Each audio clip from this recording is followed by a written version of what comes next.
He was a freak. He was on your left. When he wasn't there, he was over top of you. When you think you stopped him in midair, he'd pull us blindfolded sometimes. When no one could catch him, he was flying. It wasn't the shoes. You beat him once, he would kill you next time with surgical precision. And he won, and won, and won, and everybody knew about it. Bugs Bunny was an ass, and a maestro, a surreal pianist, a boxer, pretty hot, overthrower of the rich, terrible navigator, people person, fucking murderer, torture animator, horrible impressionist, king of his domain. Like 40 years ago. Sure, there was a compilation here, a few theater shorts there, reruns on Nickelodeon, even a Bugs Bunny World, which is cute. But for the most part, they took a back seat to the new shit at the time, literally passing the torch to Tiny Toon Adventures and the Animaniacs, who effectively recaptured that magic for a new generation. I feel like I'm reading a script for two different videos. When Jordan took off, so did Nike, literally. So much that they were able to do a Super Bowl commercial in 1992. Jim Riswold did a lot of commercials MJ was in and was tasked to do this one. But for the big game, Nike wanted to pair up MJ with a big star to push the Jordan 7s. Number one, Michael Jackson. MJ and MJ, it sells itself. First of all, it's a licensing issue. Like, he's already owned by LA Gear, so it would never happen. I'm just saying, self-tying Nikes, it shouldn't be declared impossible. Fresh Prince, Jordans, Will Smith. Fuck you. You know, honestly, Steven Seagal. I think he was Owen Meany. Just give him a gun. That's what I've been saying. Bubblegum Kid.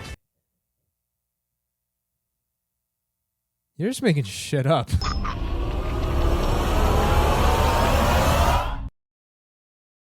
It's a living.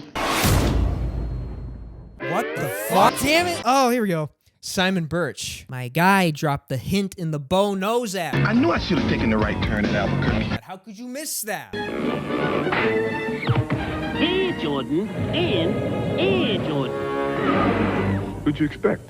Elmer Fudd? That's my joke. When you take into account they couldn't even do tame shit like this, for what it is, it does the job. Bugs is Bugs, MJ is MJ. I never thought I would see Bugs Bunny and Michael Jordan reenact the end of Casablanca, but I'm on board. That's all, folks.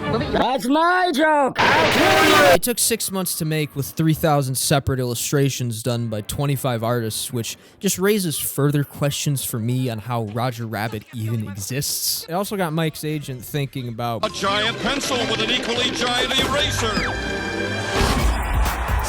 It makes too much sense that the dude who directed This Is Your Brain on Drugs did this. I also love how nobody wanted to be the comedic real-life side character that was so necessary to have in a movie with a comedic animated side character as the entire gimmick. Could you imagine this man in Space Jam? Yes, and I'm glad he chose Metroid Prime instead. It's one of his best roles. Vampire. Should have voiced Drac. Say the line, Bugs. I don't do Mondays.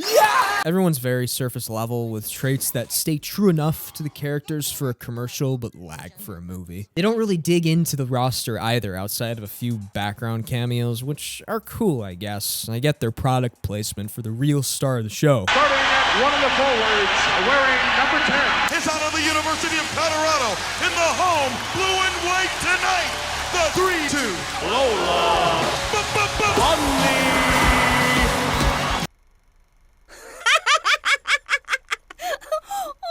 Why the fuck is Marvin the ref? There's actually a couple minutes in here of the Looney Tunes actually doing things, and it sells the entire movie for at least one watch. At a base level, Space Jam delivers what it promises, and the animation is still charming. Mostly. Tell me you're not seeing this. That's what I thought. Now this one can fuck right off. 25 years after the first movie, Warner Brothers pitches LeBron James on doing a new one. He says, This idea is just straight up bad. the movie ends. In the longest post-credits scene ever, his gamer kid says, "Fuck you, Dad. I'm Black Parzival." First to the E3 game camp. First to scrambled eggs left by Bianca or some shit. Susan then proceeds to tell the algorithm in Soul 24 to kidnap LeBron's son and make Dad play NBA Jam for views or else he'll never make trending again. He sends LeBron through the Shadow Realm to the Looney Tunes world where he meets Bugs Chungus, who refuses to die. All the other Looney Tunes have moved on, leaving Bugs and LeBron to go round up the Toon Squad scattered across different Warner Brothers worlds to play NBA Jam.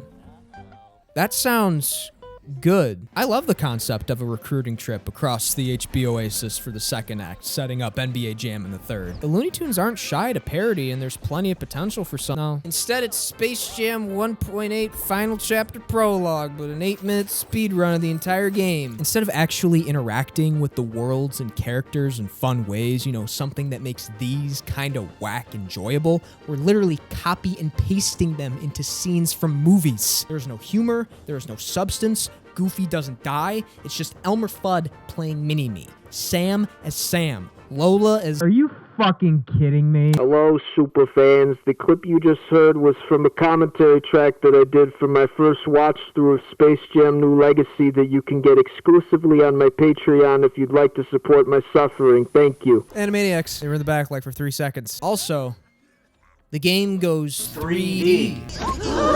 And it looks like dog ass. But it's NBA Jam with the Looney Tunes. There's gotta be something. No. I know my son just jumped 1,000,000 goddamn feet in the air. This Dame Lillard TT clock looking motherfucker bayoneted the movie. Miss Spider bashed my fucking skull in 33 times.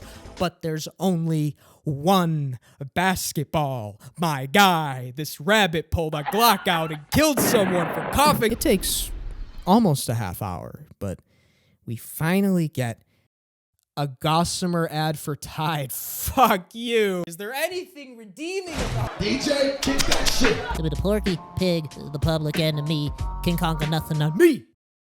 Winter is coming, better fly south. Park on the curb, tap the wire. Scoping out them streetcars, pushing desires. Poltergeist in the mic, mirage malignant. Got your mind all incepted, yeah, I'm the tenant. Infected. Days turn to weeks, your worst nightmare. Freddy's on repeat 7 times over. You're 6 feet under. It's been 5 Batman, but only 1 Pattinson. Got the golden compass, call me Sparrow. Anywhere the Toon Squad go, money follow. This guy an Avenger? He's out of his league, Looney. Done. Just give up the Ghost Rider, then call me. It ain't a conquest, it's a goddamn annihilation. Bird of prey demolition, made disciple of Jordan. Sonya with the fist, Jack with the blade. Jackie with the kicks, Tuck with the fade. And I don't have to stutter when it's clear to see. Damn! He ain't gonna be in Rush Hour 3.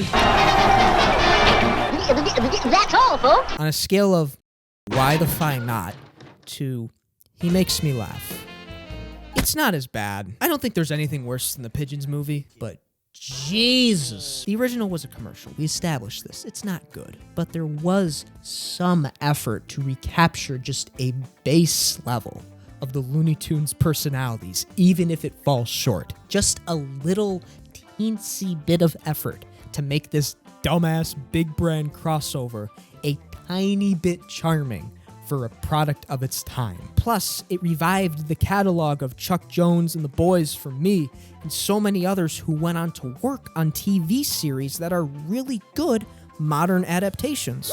And Bugs, don't do nothing loony. Nothing loony. This is goddamn insulting. Why did you make this movie if you're telling us that you didn't want to make this movie the entire duration of the movie? Fuck you. But technically, this isn't the real Space Jam 2. When the first one shot the Looney Tunes back into the spotlight, a sequel would have been automatic if MJ wanted to do it. He had previous engagements: Golf Jam with Tiger Woods, NASCAR Rolling Thunder Jam with Jeff Gordon, Skate Jam with Tony Hawk would have been fun as hell. But none of them happened. Spy Jam with Jackie Chan was canceled too, but the framework of the plot was picked up and reworked into what we all know now as Looney Tunes Back in Action. These fucking suits tried to rewrite it with 25 different gag writers. They didn't realize why this wasn't funny. The finished movie has a different beginning, middle, and end than what was previously planned, and it definitely feels like it. It was the longest 1.5 years of Joe Dante's life. And his team still made this good. Oh, the human characters are inconsistent. It doesn't give you time to breathe. I can tell which jokes the 25 gag writers wrote, and they all drag this down. But gosh darn it. One more thing. Shh. I'm about to defy you. That's Bugs. I'm getting really tired of throwing you out of the car. That's my plan in a nutshell. That's Daffy.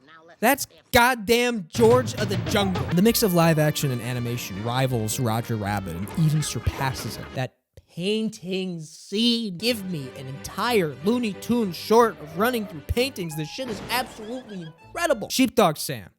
Hell yeah. Speaking of cameos, Okay, I won't spoil it. You'll know it when you see it. It happens early. the villain is fun. I love the concept of Daffy's arc. There are plenty of gags that hit. Miss Mullins is still the man. At the end of the day, it's the actually good Looney Tunes and Brendan Fraser racing through Vegas, Area 52, Paris, Africa, and space to get the crystal coconut and save the world. Tell me you're not seeing that. Are you? What? Oh, good.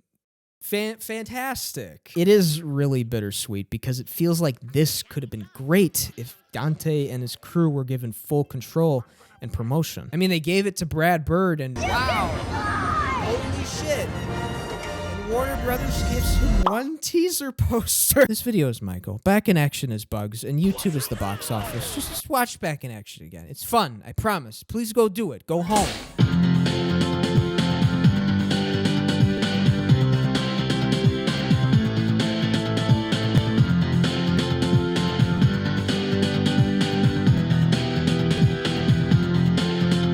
What am I talking to you for? All you have to do is munch on a carrot and people love you.